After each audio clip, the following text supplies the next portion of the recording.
वासुदेव पटेल साहब, मुझे एक चीज बताइए, जो ये कोर्ट के सामने खुलासे हो रहे हैं, ये होश फाख्ता करने वाले हैं। एक कंपनी, घड़ी बनाने वाली कंपनी, उसको तो 15 साल का कॉन्ट्रैक्ट मिल गया, उसकी तफसील अभी भार्गव भाई ने बता दी, वो भी अपने आप में शक के घेरे में है।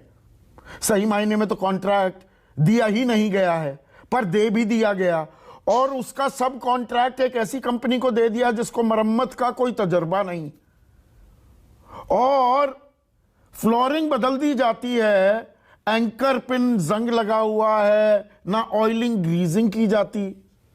मतलब खुला खेल फर्रुखाबादी किया जा सकता है कि आप तो सिविल इंजीनियर रहे हैं।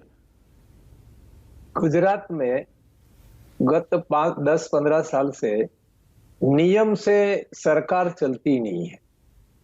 नियम की ऐसी तैसी करके जो व्यवस्थाएं चल रही है, इसी का ये परिणाम है। कितने भी फॉल्ट आप निकाल लीजिए तो करीबन 25 ऐसे फॉल्ट दिखाई दे रहे हैं कि जो टेक्निकली एक करेक्ट नहीं है, फिर भी ये चल रहा है। और पूरी की पूरी जो आप बात कर रहे हैं कि कॉन्ट्रैक्ट दिया, कॉन्ट्रैक्ट दिया ही नहीं है। और तो और जिसको काम करवाया, जैसे हमारा खुद का मकान होता है और जैसे रिपेयरिंग होती है ना, वैसे रिपेयरिंग हुआ है। इसमें न कोई टेक्निकल एक्सपर्ट को बुलाया गया है। एक बार पालिका ने सोचा था कि किसी एक्सपर्ट को बुलाया जाए, बॉम्बे से किसी गौरेडो का संपर्क किया था, लेकिन कोरोना की वजह से वो नहीं आए थे। इसलिए कोई टेक्निकल ऐसा कोई व्यक्ति है जो ऐसे पुल के बारे में, सस्पेंशन ब्रिज के बारे में जानकारी रखता हो, कोई गाइडेंस कर सकता हो, तो किसी की भी यहाँ कंसल्टेशन हुई ही नहीं है।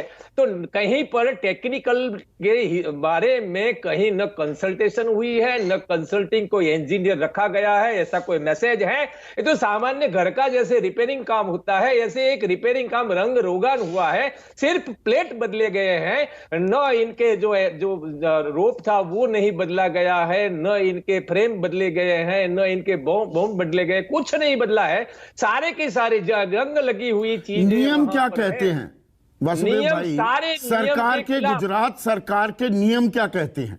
नियम ऐसा है कि यदि एक काम हुआ है तो काम का टेक्निकल जो उसको जो सैंक्शन मिलती है, वो एक हमारे यहाँ गवर्नमेंट इंजीनियरिंग रिसर्च इंस्टीट्यूट है गेरी करके बड़ौदा में, इनका जो सर्टिफिकेट है, वो सर्टिफिकेट मिलता है तो चीज ठीक है, ऐसा माना जाता है। लेकिन ये सारी टेक्निकल जो एडवाइजरी होती है ना, वो फॉलो नहीं करते हुए पेमेंट मिलती है ना। गुजरात में जो काम चल रहे हैं ना, उसमें नियमों नहीं, ये समझने की बात है। एक सेकंड, आप एक अहम बात बोल गए कि अगर कोई मरम्मत, कोई ऐसा सरकारी, भाई ये मोरबी म्युनिसिपैलिटी का है पुल, कॉन्ट्रैक्ट पे दिया गया है ओरेवा को, तो वो मरम्मत कराते हैं, उसमें पैसा भी खर्च होता है। वो पैसा सरकार तब देगी जब गैरी उसको कहेगा कि हाँ ये ठीक काम हुआ है।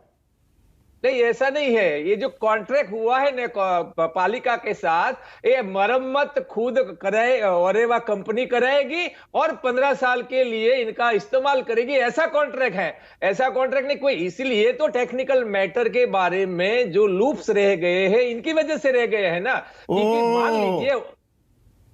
मान लीजिए ओरेवा कंपनी ने कोई 2 करोड़ का खर्चा किया तो सरकार देने वाली नहीं है। ओरेवा कंपनी खुद भुगतेगी और 15 साल के लिए काम करेगी। ओह, अब समझा मैं।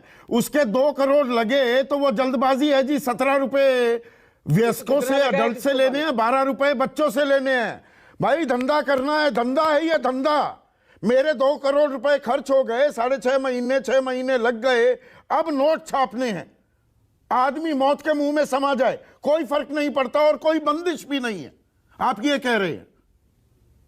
नहीं, मेरा कहना यही है कि ये जो मरम्मत हुई है, मरम्मत का खर्च एक खुद एक कॉन्ट्रैक्ट ऐसा है कि हाँ, आप तो मरम्मत के खर्च की उगाही कर रहे थे ना आम आदमी से। हाँ, बिल्कुल। हाँ जी, सीधा सीधा मतलब ये निकला ना। हाँ जी।